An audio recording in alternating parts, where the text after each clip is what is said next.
So there we are. I've started the recording.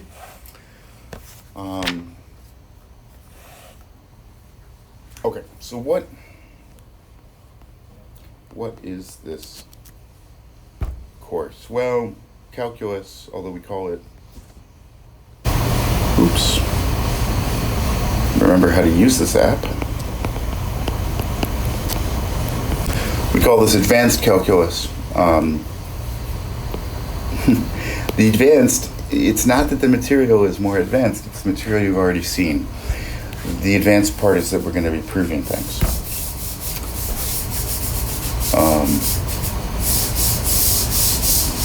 I just started sanding the wall outside my office. Okay. That's bizarre. Okay, so what about the calculus part? So, this is your very, very brief introduction to calculus. Remember, it was invented or discovered by Newton and Leibniz in the 1660s, so a very long time ago.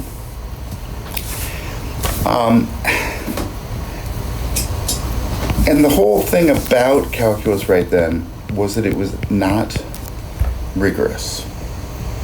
Okay, so they didn't prove things in a sense that modern mathematics does.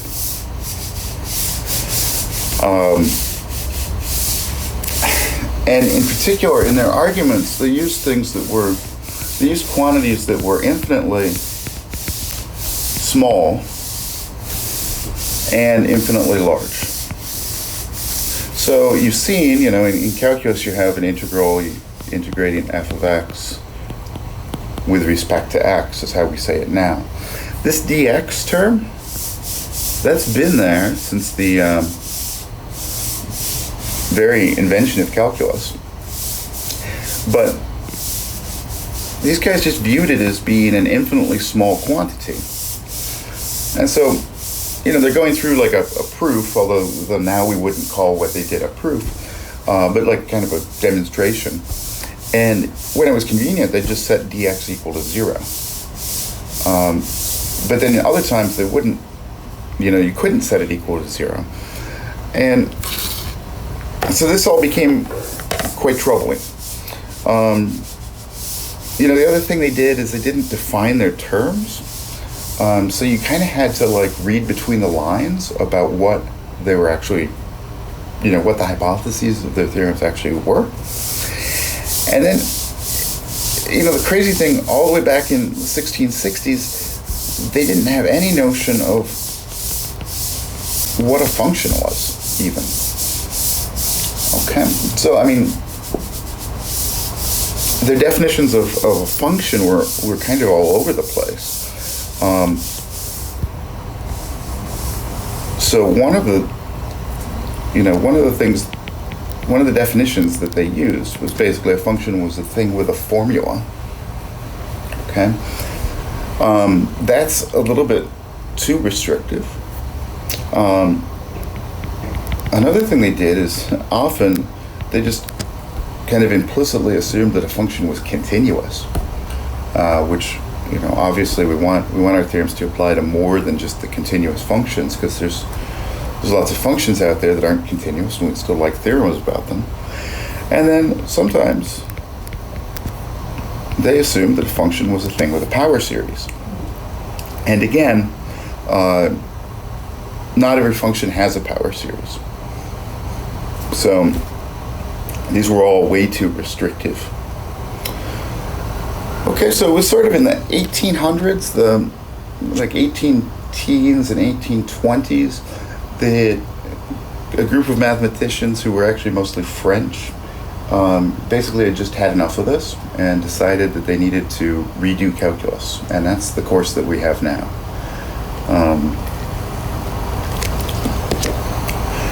So that's what we're going to do. We're going to redo calculus in a rigorous way, and so that we understand why everything works.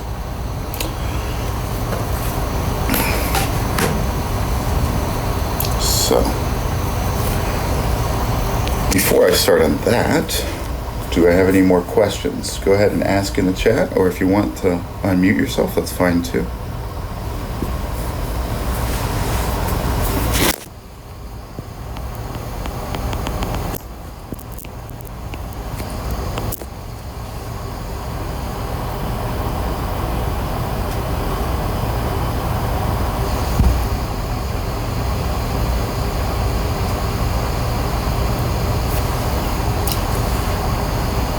No, nobody has any questions there?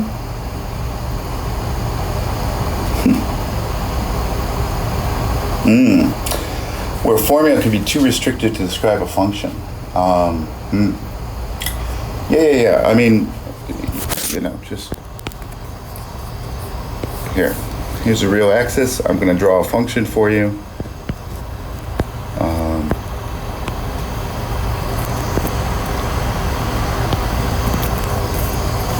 Is that a function? Looks like a function to me. Well, what's the formula? There is no formula. I should probably make that function a little bit better. Here. Oh, nah, I'm just breaking things.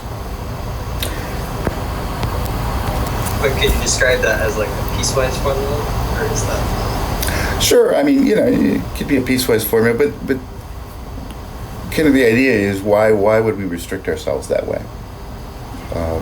Let's start there. So we're doing section 1.1 of the book. Let's start with what's a formula? I'm sorry, what's a function? What's a function? Okay. So, definition.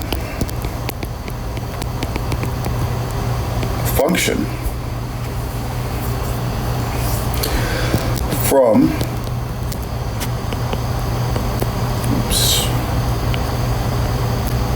a function from the set A to the set B is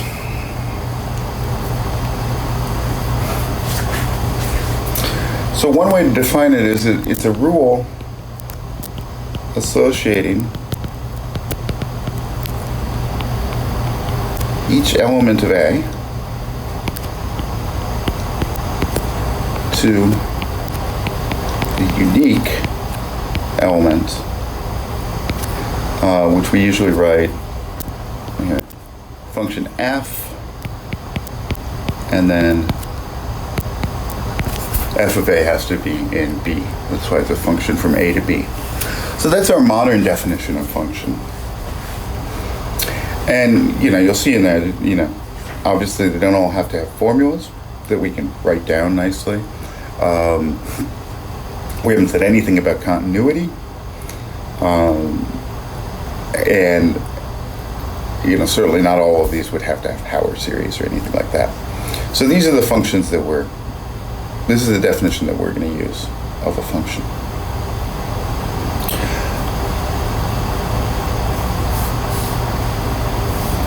And if you think about trying to define it as a formula, which is not what we're going to do, that's not our viewpoint, but that was the viewpoint to Newton and Leibniz. You start to run into problems. Just writing down a list of what are you allowed to use in your function? Are you allowed to use sine? Surely. Exponentiation, obviously polynomials. But this list would go on forever. So instead, this is our definition. It's just a function is a rule that associates each element of the domain with an element of the range. Okay. Now, that actually, we jumped into second half, section 1.1 for that definition. So let's back up a little bit, and we'll just talk about sets. Now, what I'm not going to do is define a set for you, because that gets a little bit tricky. So we're just going to assume that we all agree about what a set is. It's a collection of things, okay? And so the book stresses that this is called naive set theory. We just kind of agree that we know what sets are and we're willing to work with that. So if you have a set A, then this notation X in A, well, it means X in A. That's all very boring.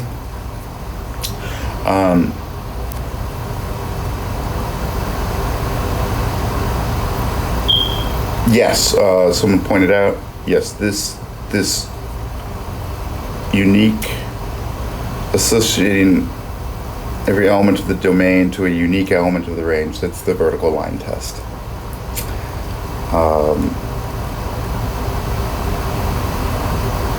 Oh, and someone asked about the recordings of the material. Yeah, so one of my thoughts is that before a quiz, I'll just send you links. I'll send everybody links to all the recorded lectures so that you can review if you want.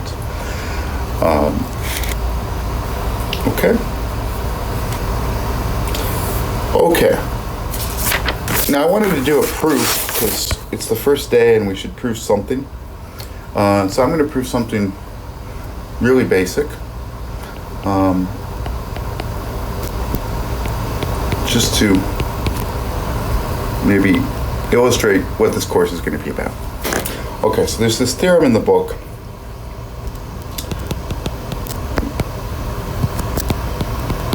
And it says for any sets A, B, and C, we have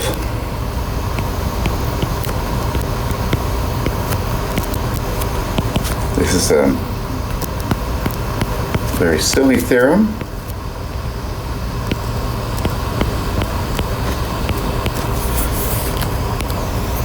We have that fact. So this is, let's go through this. This is complement.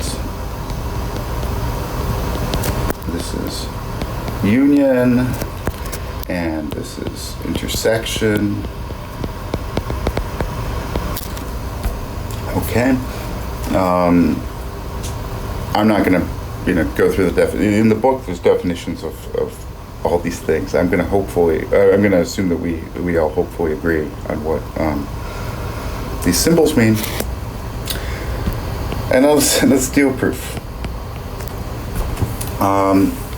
The way you prove an equality of sets is almost always that you show that one side is contained in the other side and then vice versa.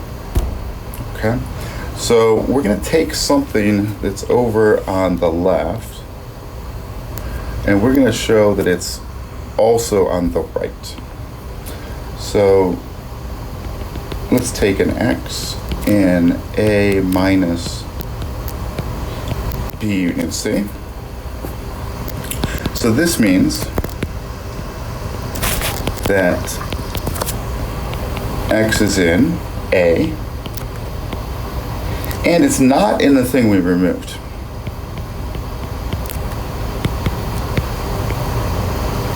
So it's not in B union C.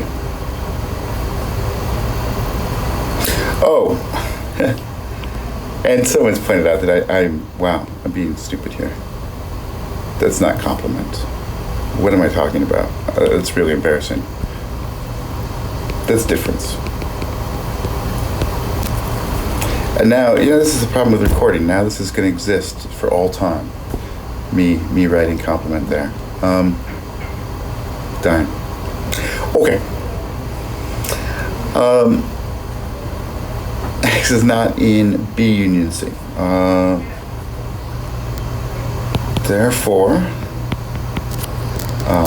X is not in B, and X is not in C. So,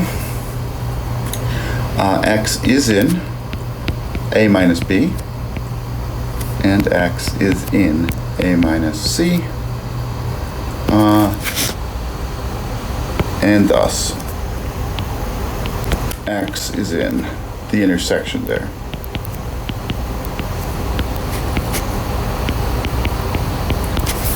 Okay, this shows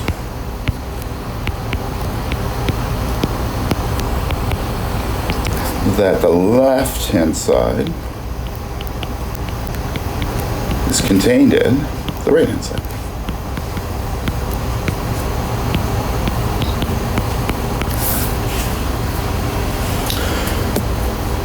Okay. Now what do we just have to do the reverse. Now we take something from the right.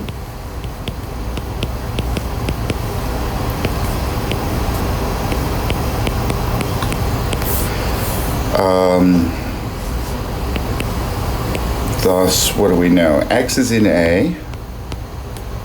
X is not in B. And X is not in C. Therefore,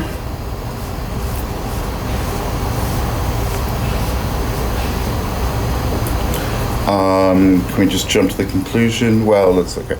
Therefore, X is not in B union C.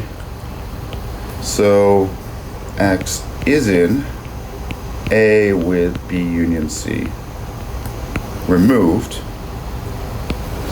And this shows that the right is contained in the left-hand side. And that's the end of the proof. Okay. So that's good. We never have to prove this again. This is not the kind of proof we're going to be doing, in the sense that I hope this statement is just kind of obvious, and things that are obvious we're not going to have to prove.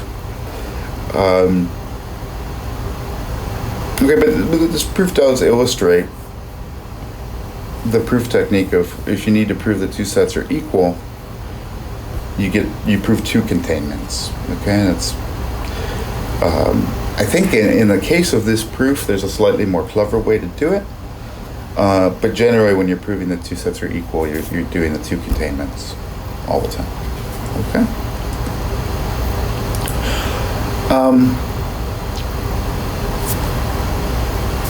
Okay. What about sets of numbers? We need to get some sets around here.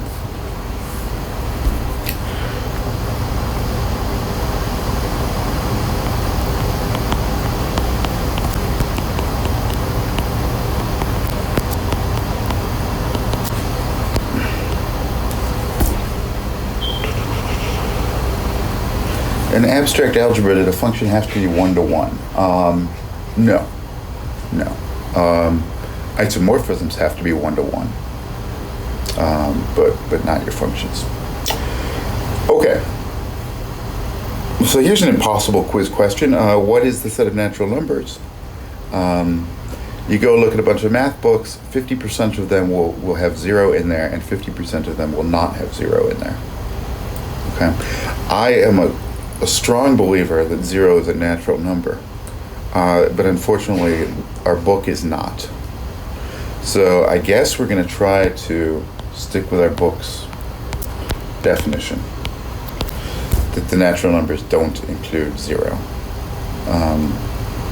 Hopefully that will never matter, because I really hate not having 0 in our natural numbers. Yeah, I think 0 is perfectly natural. Anyway, then we build our set of integers, and to build our set of integers, we how do we want to write this? I'll do it like this: -2, -1, 0, 1, 2, etc. Okay, where does the z come from? Does anybody know where the Z comes from?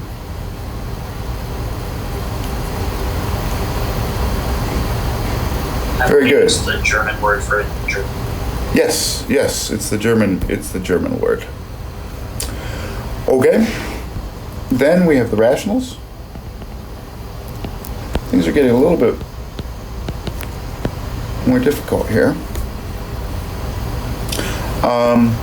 This is a set of all fractions m over n, where the rule is that they're integers, and n, the denominator, is not 0. Okay. The q comes from quotient.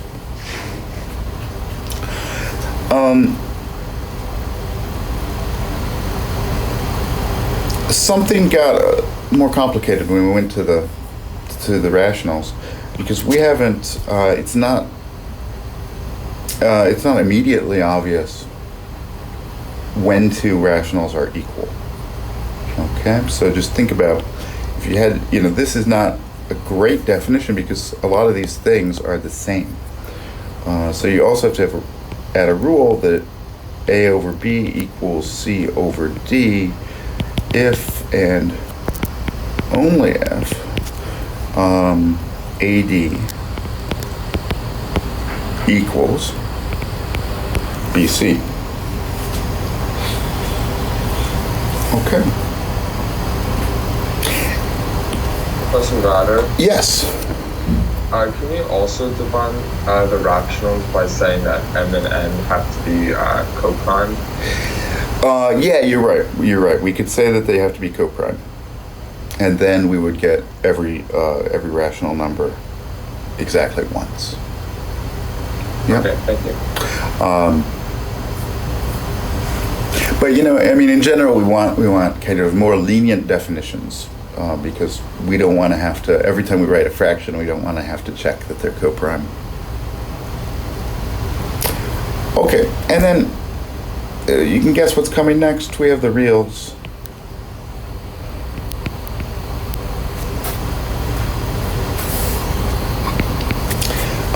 I think it was Descartes who first called them the real numbers, because they didn't have a name until people started doing complex analysis, and then they had to differentiate between real numbers and complex numbers.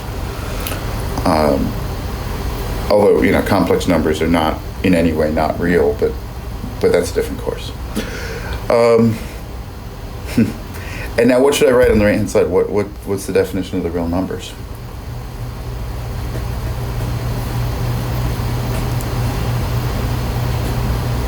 Does that include all, like the set of all rational and irrational numbers?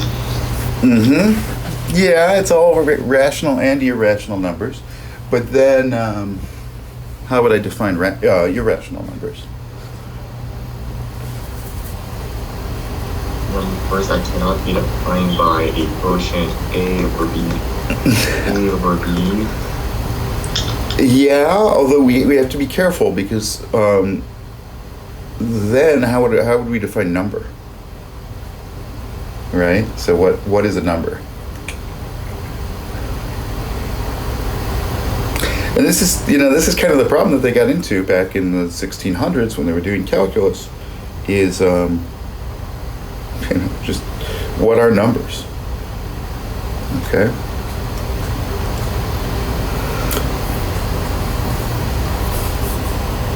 So I kind of want to just point out today that we are not able to fill in that blank.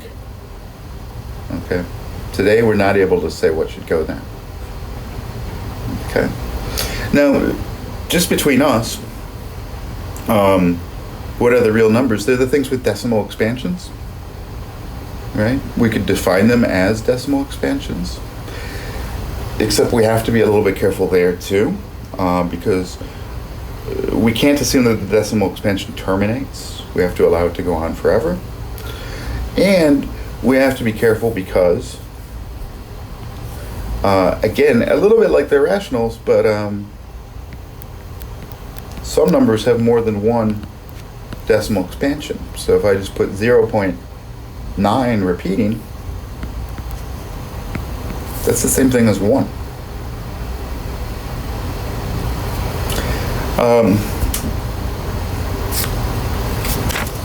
So that's where we're going to have to leave it for until we get into the second chapter. It's just the real numbers are, we're going to agree that they're decimal expansions, except we're not going to write down all the rules for testing equality because they're complicated. And then kind of in chapter 2, we're going to get into what are the properties of the real numbers. Okay, and there's something called the supremum property, which is essentially going to be our definition of real numbers. Okay. The larger math community can define real numbers. There's a couple ways to do it. In some versions of this course, you would define real numbers.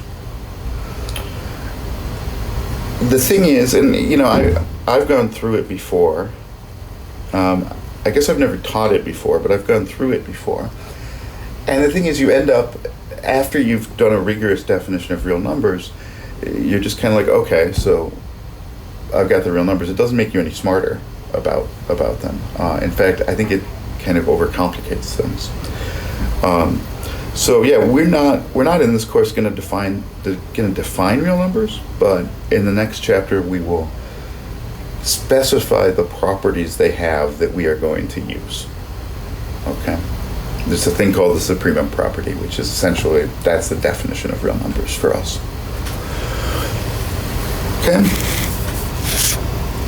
But again, just keep that in the back of your head that you don't have a formal definition of the real numbers to work with right now.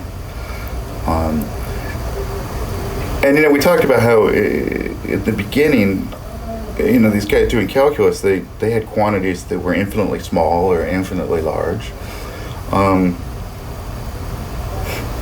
It's not immediately apparent that the real numbers can't have numbers that are infinitely small or infinitely large. And in fact, there's a completely different way to rigorize calculus, which essentially invents numbers that are infinitely small and infinitely large, and that does calculus with them. That's called non-standard analysis. That's not the approach we're going to take. So instead of that, we're going to do everything with limits. Okay.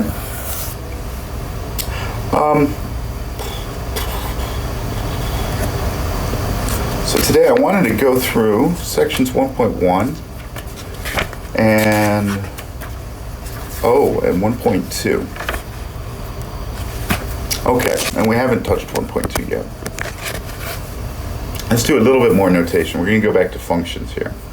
So this is enough on numbers for today.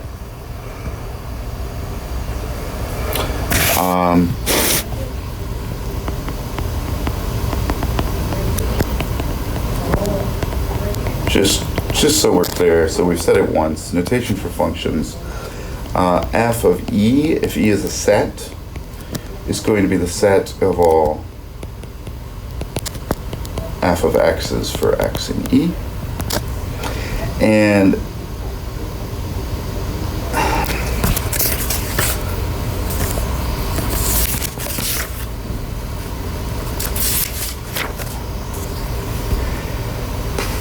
if I've got a set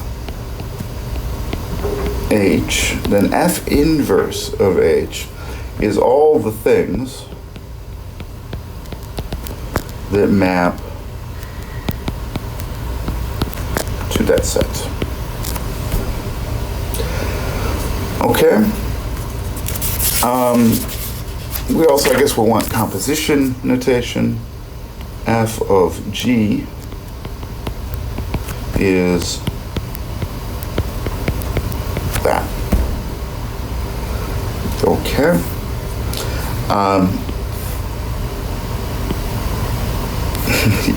You'll notice if you read enough math books that this is not universal either. Some people flip those two. But we will not be doing that. We're following the book. which has it in this order. Okay.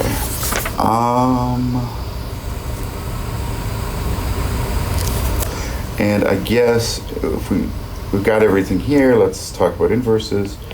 F of G inverse of X. If they both have inverses.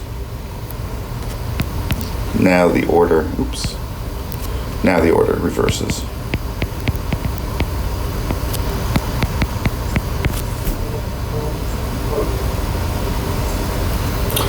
Okay, so that's the end of section 1.1 in the book. Sets and functions. Excuse me? Yeah.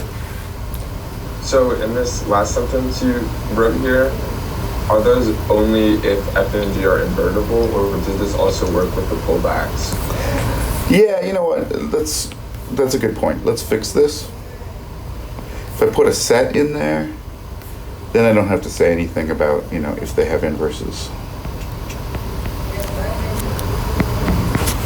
There we go. That's better. Okay. Yeah.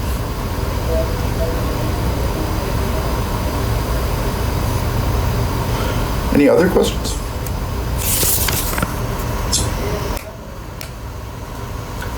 By the way, yeah, so please, if you have questions, feel free to unmute yourself and talk. That's great. Makes me feel like we're actually in a classroom a little bit more. Excuse me. Yeah. But I know someone asked a similar question earlier, but will all these notes be recorded for us to rewatch and review? Mm-hmm. Yeah, so you can actually see on the bottom of the screen that I'm sharing, I'm recording this, and then it's that recording that I'm gonna share. Okay, understood. And what I said at the beginning of class is that if you miss a class or you want to go over the notes again, send me an email and I'll send you the link to the lecture. We'll see. I mean, maybe I will have to rethink that, and we'll have to just post them on the website every day, because it might get a little bit overwhelming if there's if I'm getting 30 emails a day for them. Okay. But anyway, for right now, if you want the notes, send me an email.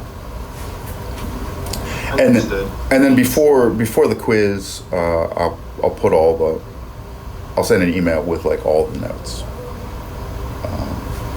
Okay. Okay. Well, I said I wanted to do section 1.2, but we've only got a minute left.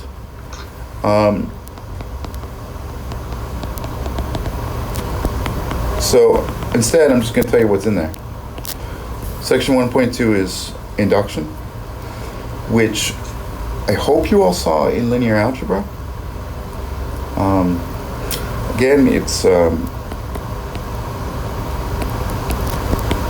you prove a statement that P of n implies P of n plus 1, and then you prove that it holds, P of 1 holds, and then P of n holds for all n.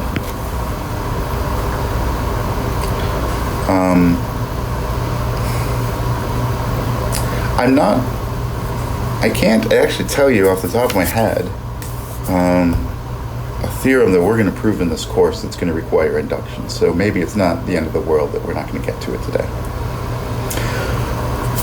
Okay, and well, next time we're going to talk about finite and infinite sets. So we're going to do Cantor's diagonalization to see that the rationals are countable and the real numbers are not countable. And then it's on Friday that we're finally going to get into stuff that's probably new to you.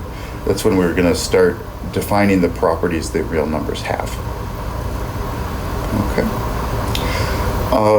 Well, thank you for joining me for our first lecture. Are there any final questions? Yes, sir. I have a quick question about the homework. Okay. will the homework be assigned as problems out of the textbook? Oh, right. Yeah, I meant to make that announcement and I completely forgot. No. So, some courses they say do section 1.1, number 11 or something. That's not how I'm going to do it. So, our homework will be, I'll type it up and you'll get a PDF that has the full questions. Okay, that way we don't have to worry about, if we all have the same version of the textbook or something like that. Gotcha. Okay. So the textbook, we should purchase it just so we can review material presented in a different way, not just to do the homework. Mm-hmm. Yeah, I think it's going to be really useful to have the textbook so you have something to refer to. If you didn't quite get it or you want to see it in a different way. I think one of the best ways to learn math is you go to the lecture and you get to see kind of the high level overview of the stuff, and then you go read the textbook and you get all the details the second time. But that said, I've got the 4th edition. If you find cheap 3rd edition somewhere, I'm sure that's fine, because we won't be doing problems out of the book. Okay, any other questions? Question? Yeah. So this is from something that you said at the beginning of the lecture, but it's not like a general thing for the class. So you're talking about the definition of a function, and I just don't understand why the definition of a function in this course is different from the definition of a function in abstract algebra. So you're saying that wasn't your definition of a function in abstract algebra? Well, I could be misunderstanding it, but I thought that the definition for abstract algebra would also include non-one-to-one functions, and so... So this doesn't say that it's one-to-one. Oh. So being one-to-one is the horizontal line test. Okay. Okay, so this unique element part means that it satisfies the vertical line test, which means if I draw a vertical line, I only intersect my function once.